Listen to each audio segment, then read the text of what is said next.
جرح تتساءل أدواه ودماء تحضن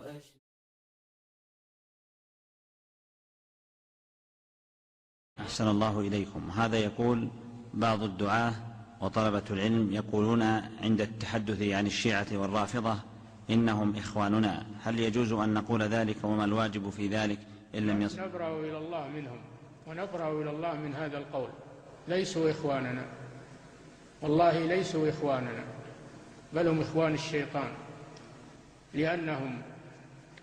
لأنهم يسبون أم المؤمنين عائشة رضي الله عنها زوج النبي صلى الله عليه وسلم، التي اختارها الله لنبيه صلى الله عليه وسلم، الصديقة بنت الصديق، ويكفرون أبا بكر وعمر ويلعنونهما، ويكفرون الصحابة عموما إلا أهل البيت علي بن أبي طالب رضي الله عنه، مع أنهم هم أعدى علي بن أبي طالب.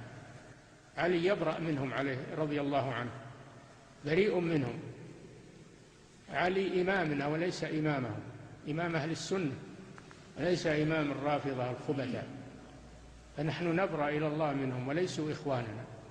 ومن قال إنهم إخوان فليتوب إلى الله ويستغفر الله، والله جل وعلا أوجب علينا البراءة من أهل الضلال وموالاة أهل الإيمان. نعم. جرح تتساءل أدواه ودماء تحضن